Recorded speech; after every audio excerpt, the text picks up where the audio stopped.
Bonjour à toutes et à tous, ici LCclicks et aujourd'hui nous allons commencer la série du Tour de France. Chaque jour avant le début de chaque étape, je vais vous présenter l'étape du jour ainsi que mes favoris pour la journée.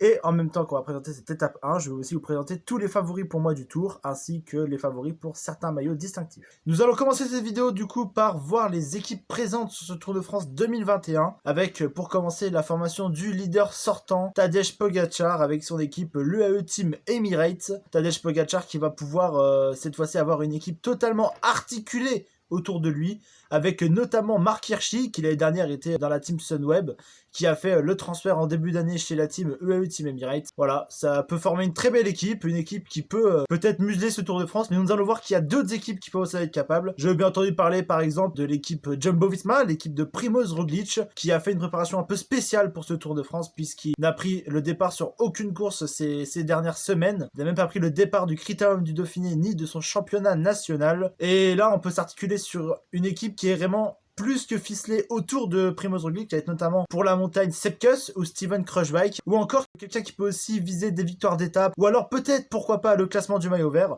Wout van Aert, le jeune belge de 25 ans. Cette bataille des grosses équipes ne peut pas se dérouler, bien entendu, sans l'illustre équipe Ineos Grenadier, anciennement Sky, qui, comme chaque année, va peut-être avoir pour habitude d'essayer de museler la course autour de leur leader. C'est un peu le bordel d'ailleurs, niveau leader autour de cette équipe, puisqu'on en a trois potentiels, avec Geraint Thomas, Richie Porte, qui sort victorieux du Critérium du Dauphiné, ou encore Richard Carapaz, l'ancien vainqueur du Tour de Suisse et aussi du Tour d'Italie. Voilà, on sait pas trop qui va être leader dans ces trois-là, ça va à mon avis sûrement dépendre du déroulé de la course, qui va être le mieux placé, qui va se sentir le mieux, qui sera surtout le mieux au classement général. Ils pourront notamment compter sur l'aide, comme chaque année, de Miral Kwiatkowski, ou encore de Tao Geoghegan Hart, qui avait remporté le Tour d'Italie l'année dernière. On continue avec la quatrième formation de ce Tour de France, Israel Startup Nation, qui va pouvoir compter sur deux leaders, dont un qui sera sans doute plus que l'autre, bien entendu Michael Woods, le Canadien, qui peut peut-être réaliser un très beau Tour de France, il a déjà réalisé un bon début de saison. Il pourra aussi s'appuyer sur Dan Martin, qui sort d'un gros Tour d'Italie. Alors,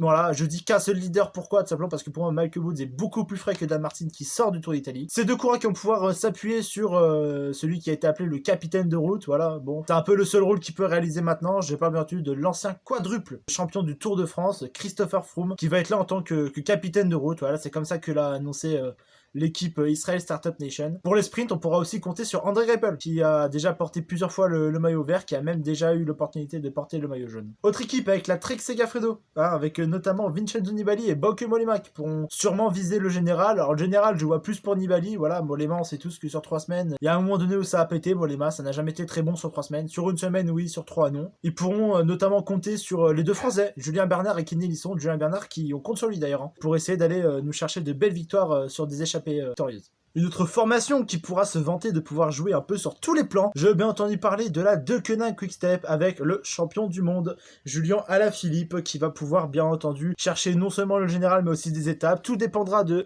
ce que va faire Julian Alaphilippe. On le sait tous, il va courir à l'instinct comme à chaque Tour de France. Peut-être que ça va finir comme en 2018 où il va aller chercher les étapes et pourquoi pas un maillot à poids. Ou alors peut-être comme en 2019 où il va aller tenter d'aller chercher le général. Alors voilà, c'était pas voulu au début. Il a eu le maillot jaune, il a essayé de le conserver le plus longtemps possible. Et ben voilà, on lui souhaite pour cette année peut-être succéder à Bernard Hinault presque 40 ans après, presque 40 ans après le blaireau. Il pourra notamment compter sur le soutien de Mattia Cattaneo en montagne, ça pourrait être très important.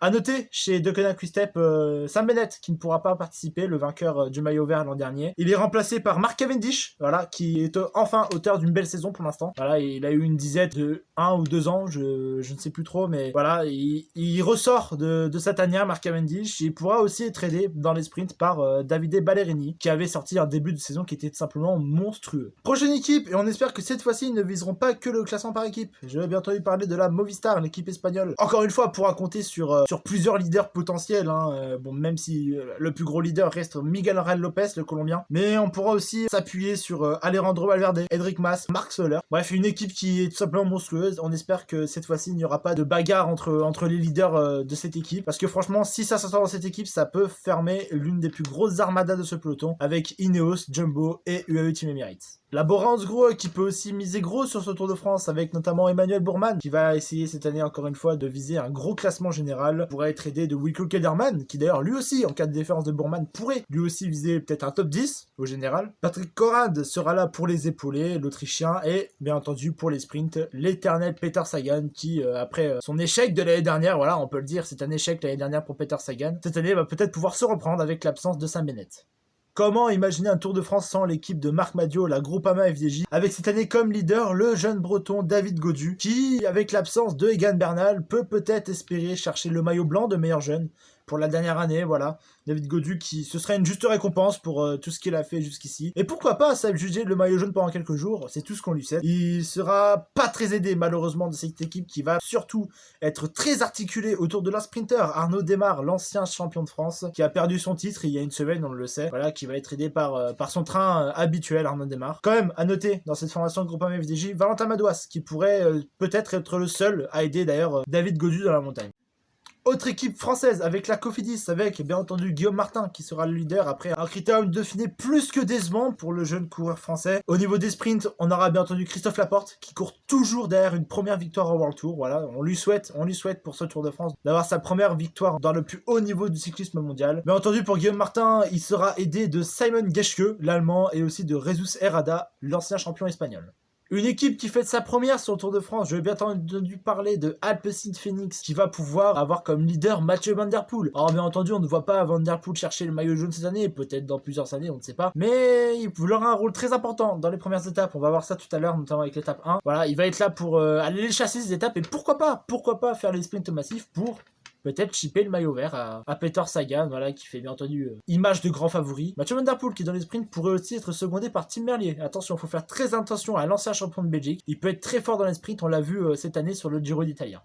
L'équipe américaine IF Education First, sur eux aussi il faudra compter avec Rigoberto Urán qui avait été deuxième du Tour de France en 2017. Voilà, il a fait un début de saison, ouais, plutôt moyen, mais on va pas moyen dans le mauvais sens du terme, moyen où c'est un peu en pente ascendante, voilà, pour Rigoberto Urán. On espère pour lui que ça ira de mieux en mieux au fil du Tour de France. Il pourra notamment être aidé par Stefan Bissegger, le jeune Suisse qui avait remporté une étape, souvenez-vous, sur Paris-Nice, qui avait même porté le maillot de leader. Il va être très bon sur les chronos. Ça pourrait être une très grande aide sur le chrono par équipe dans quelques jours. Avec bien entendu aussi dans cette équipe Magnus Cort Nielsen qui a remporté, on se souvient, la dernière étape de Paris-Nice, qui avait coiffé Christophe Laporte sur les derniers mètres. Voilà, peut-être aussi des victoires d'étape avec lui. C'est une équipe assez homogène qui, voilà, est pas forcément soudée autour de Rigoberto Urán. C'est une équipe assez ouverte. Côté Arkea Samsic, on va d'abord parler d'un grand retour sur le Tour de France, puisque c'est le retour enfin de Nasser Bouhanni, le jeune sprinter français, enfin jeune, plus tant que ça, hein. Mais voilà, l'ancien champion de France qui va pouvoir retrouver les routes du Tour après avoir dit non l'année dernière. Lui qui jugeait l'année dernière que le parcours ne lui convenait pas assez pour essayer d'aller chercher une victoire d'étape. Cette année, il sera là, il va tout faire pour pouvoir lever les bras pour la première fois de sa carrière sur le Tour de France. Pour ce qui est du classement général, bien entendu, Nairo Quintana, le Colombien, à qui il manque finalement qu'un Tour de France pour avoir une carrière incroyable. Voilà, vainqueur de la Vuelta, vainqueur du Giro Italia. Il sera épaulé par Warren Barguil, qui lui aussi pourra peut-être tenter le général si jamais Quintana coince. Ou pourquoi pas aller chercher des maillots à poids ou aller chercher des victoires d'étape. Voilà, une équipe qui sera pas forcément soudée à 100% autour de Quintana. Voilà, c'est assez ouvert avec bien entendu des sprints pour Bouhanni ou encore des victoires d'étape avec Warren Barguil. Anciennement Sunweb, la team DSM va faire comme l'année dernière, c'est-à-dire aller chasser les étapes, voilà, avec bien entendu Chase Ball pour les sprints, voilà, on se souvient qu'il a déjà levé les bras par exemple sur Paris-Nice, et on peut aussi compter sur Søren Kragh Andersen, on se souvient, l'année dernière avait remporté 2 victoires d'étape, dont une magnifique victoire à Lyon, et bien entendu Tige Benoît, le Belge, qui court encore après une victoire sur le Tour de France, on espère pour lui que ça arrivera cette année. L'équipe Lotto Soudal, on se doute bien qu'ils ne seront pas là pour le classement général, comme chaque année, voilà, ça n'a jamais été l'objectif de l'équipe belge. Non, encore une fois, ce sera articulé autour de Caleb Ewan, le jeune sprinter australien, qui voilà, va tout faire pour enfin remporter le maillot vert, malgré toutes les victoires d'étape qu'il a sur le Tour de France. Voilà, on peut aussi, pourquoi pas, viser des belles étapes grâce aux échappées de Thomas Derent, comme par exemple il y a 2 ans, on s'en souvient de sa victoire à Saint-Etienne, c'est une victoire écrasante, voilà, il avait écrasé Alexandre de Marquis sur les dernières côtes de la journée. On pourra aussi compter sur Philippe Gilbert, l'ancien champion du monde, le coureur belge, qui voilà, avait fait une petite pause au cours de l'année, voilà, un peu à l'image de Tom Dumoulin, mais c'était, voilà, Tom Dumoulin c'était plus un burn-out, alors que, voilà, Philippe Gilbert c'est peut-être plus, voilà, il se pose peut-être des questions, il est en fin de carrière, Philippe Gilbert, c'est peut-être son dernier Tour de France, voilà, donc on espère une dernière victoire sur le Tour pour lui. Voilà, c'est une très belle équipe, la Lotto Soudal, qui peut aller chercher des belles victoires d'étape. L'équipe AG2R Citroën, et oui, pourtant on pensait qu'ils allaient s'axer plutôt vers les classiques, vers des victoires d'étape sur les grands tours. Et ben non, ils pourront encore viser un beau classement général cette année avec la jeune recrue Aurélien Paré-Peintre, le très jeune coureur français qui va pouvoir s'exprimer après s'être exprimé sur le Critérium du Dauphiné, notamment où il avait fait un beau Dauphiné, voilà, il faut le dire, c'était un très beau Dauphiné de la part de Paré-Peintre. Il sera pas forcément épaulé, voilà, on aura plutôt du Van Avermaet, du Cosnefroy, du Nason, qui pourront tenter d'aller remporter une victoire d'étape peut-être. Greg Van Avermaet à qui il faudra faire très attention sur les premières étapes, on en reparle tout de suite après. L'équipe Bahreïn Victorious qui ne fait que surprendre ce monde en ce début de saison, et oui, avec notamment Marc Padoun, qui on se souvient a fait simplement une course incroyable au Critérium du Dauphiné. On ne le connaissait pas trop, le coureur ukrainien. Bon, il sera pas sur le Tour de France, voilà, c'est presque dommage pour eux parce que Padoun avait clairement les moyens de faire quelque chose de grand sur ce Tour de France. Mais on pourra plutôt s'appuyer sur Jack Haig, qui sera le leader de cette équipe, voilà, il n'y aura pas de Michael Landa cette année. On pourra aussi Jack Haig avec Wout Poels ou encore Pello Bilbao, voilà, et qui seront là pour l'épauler dans la montagne. Et dans les sprints, bien entendu, l'Italien Sonny Colbrelli qui vient tout juste d'être titré champion d'Italie. Il a lui aussi fait un Dauphiné éclatant et on espère vraiment pour lui qu'il pourra tenter de remporter le maillot vert cette année. L'équipe Bike Exchange qui cette année pour les classements généraux n'auront pas forcément de réel leader, hein. On sait tous que voilà, Simon Yates qui par exemple sera là va plus être là dans un rôle de chasseur d'étape, mais voilà, sait-on jamais. On pourrait peut-être aussi voilà compter sur Esteban Chavez qui a fait un beau Tour de Suisse il y a quelques jours. On pourra aussi compter sur Michael Matthews pour les sprints, comme chaque année d'ailleurs, l'ancien maillot vert 2017 qui pourra pourquoi pas aller chercher des belles victoires d'étape. L'équipe Astana, elle a beaucoup fait parler d'elle sur Critérium du Dauphiné avec notamment Alexei Lutsenko qui aurait pu remporter ce Dauphiné. Malheureusement, ça s'est joué à pas grand chose face à Richie Porte. Alexei Lutsenko qui, bon, ne sera pas le leader, on le sait très bien. Ce sera Jakob Fuglsang, le leader de cette équipe Astana. Mais voilà, il pourra s'appuyer d'ailleurs sur Lutsenko, sur pourquoi pas Omar Fraile. Mais on pourra aussi regarder pour des sprints, peut-être Aramburu qui a fait un énorme Dauphiné. Ouais, il aurait mérité une victoire d'étape, Aramburu, à l'image de Colbrelli. Voilà, bon, Colbrelli en a remporté, bien sûr. Mais Aramburu, non, il aurait mérité et on peut peut-être entendre parler de lui dès la première étape. Ça aussi, on en reparle juste après. Une équipe World Tour qui fait un peu partie des anomalies du peloton, mais bon, que voulez-vous, elle est là. C'est la Kubeka Next H. Et oui, c'est plus Kubeka Assos, c'est Kubeka Next H. Ils viennent juste de signer un partenariat de 5 ans avec l'équipe africaine. Bon, on pourra surtout compter sur Campenart peut-être pour remporter le chrono à la 20e étape, même si voilà, j'y crois pas trop à une victoire de Campenart sur le chrono. Ou encore voilà, Sergio Henao qui peut faire quelques échappées, voilà. Pas de leader vraiment, pas de sprinter, c'est vraiment une équipe qui va être là plus pour montrer le maillot que pour avoir de réels objectifs sur Tour de France, et c'est bien dommage, c'est bien dommage. Dernière équipe World Tour, Intermarché Wanty-Gobert, l'équipe belge qui, on rappelle, a fusionné avec la CCC qui ne pouvait plus continuer malheureusement à cause de la crise de la Covid-19. Voilà, pas une équipe très folle non plus, on va surtout chercher les étapes dans les échappées avec la Wanty. À noter quand même la présence de Luis Mentiès. Luis Mentiès qui avait fait des très beaux Tours de France dans le passé, notamment en 2017. Voilà, il pourra peut-être chercher une bonne place au général, pourquoi pas un top 15, ou peut-être partir en échappée pour avoir une victoire d'étape, c'est tout le mal qu'on lui souhaite, mais en tout cas, il commence à revenir un peu en puissance, ce jeune africain. Avant-dernière équipe, pas la moindre, puisque c'est l'équipe vendéenne Total Energy qui a changé de maillot il y a à peine quelques jours à l'heure où je vous parle, qui a aussi du coup changé de nom par l'occasion avec la fusion du coup entre la marque Total et la marque Direct Energy. Voilà, et cette fois-ci ça a totalement fusionné à 100%, ça a donné d'ailleurs un nouveau maillot. J'en parlerai pas, voilà, c'est pas le sujet de la vidéo, mais si je dois donner mon avis, il est dégueulasse, voilà, il faut dire ce qui est. Pierre Latour sera là en tant que leader, voilà, le jeune grappeur français qui a déjà fait des beaux Tours de France dans le passé, peut-être pourquoi pas un top 10 pour le leader de la Total Energy. On pourra aussi compter sur les sprints, sur la présence de Edvald Boasson-Hagen, peut-être pourquoi pas remporter une belle étape ou peut-être partir en échappée comme il l'avait fait il y a quelques années. Et enfin, dernière équipe, bien entendu, qu'on a tous le cœur avec eux. Je parle bien sûr de la BNB Hotel. Voilà, c'est une équipe voilà, qui, d'un côté, fait rêver parce que c'est peut-être une image de l'ancienne Europcar, peut-être, avec notamment Pierre Roland ou encore Brian Cocard, voilà. Cocard qui sera là, bien entendu, pour les sprints, peut-être pour viser une bonne place au maillot vert. Et on l'espère pour lui que cette fois-ci, il aura une victoire d'étape. L'année dernière, c'est vraiment pas passé loin. Tout comme Pierre Roland, d'ailleurs, qui n'est vraiment pas passé de la victoire l'année dernière. Ou encore Quentin Paché, qui lui pourrait lui aussi viser, pourquoi pas, une magnifique victoire d'étape. C'est tout le mal qu'on leur souhaite à l'équipe française.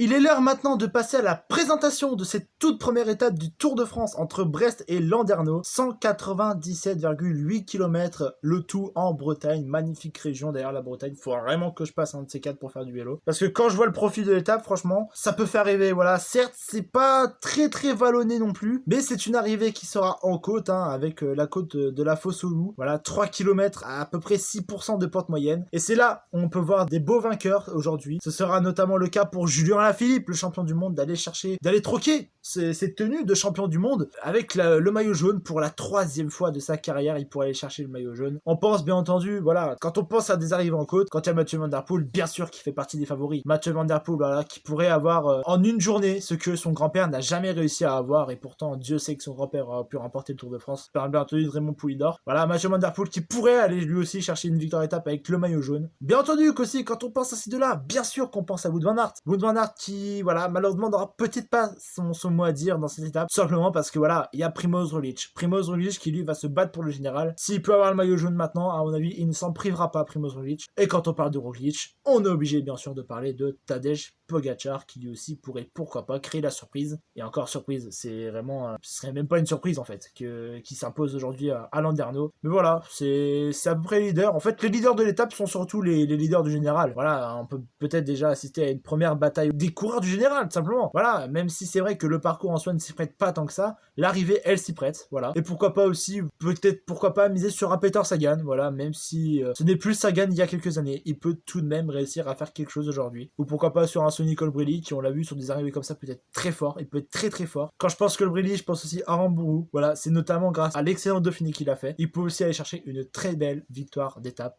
aujourd'hui. Donc si je devrais citer les 3 favoris pour aujourd'hui, bah le trio magique, voilà, Alaphilippe, Van Der Poel, Van Aert. Même si c'est vrai que Van Aert n'aura pas forcément peut-être son mot à dire à cause de Primoz Roglic, j'ai quand même envie de le mettre dans les favoris de l'étape. Et peut-être qu'en surprise, ouais, ça va vous étonner que je dise ça en surprise, mais peut-être une victoire de Peter Sagan, voilà. Pour moi, ce serait une surprise de voir Sagan s'imposer, tout simplement parce que voilà, c'est plus le grand Sagan. C'est plus Sagan il y a quelques années qui pouvait s'imposer à peu près n'importe où, sauf en haute montagne bien sûr. Mais voilà, Sagan peut-être, ouais, il vient juste de remporter le titre de champion de Slovaquie. Donc voilà, il est peut-être un peu en confiance et pourquoi pas voir encore une fois Sagan en jaune, ce serait un grand kiff je pense. C'est donc la fin de la vidéo, merci à tous de m'avoir suivi, on va du coup se retrouver demain matin pour le débrief de l'étape 1 et le brief de l'étape 2. Voilà, c'était El Cycliste, n'hésitez pas à vous abonner ou à activer la petite cloche des notifications ou aussi pourquoi pas à liker la vidéo, voilà.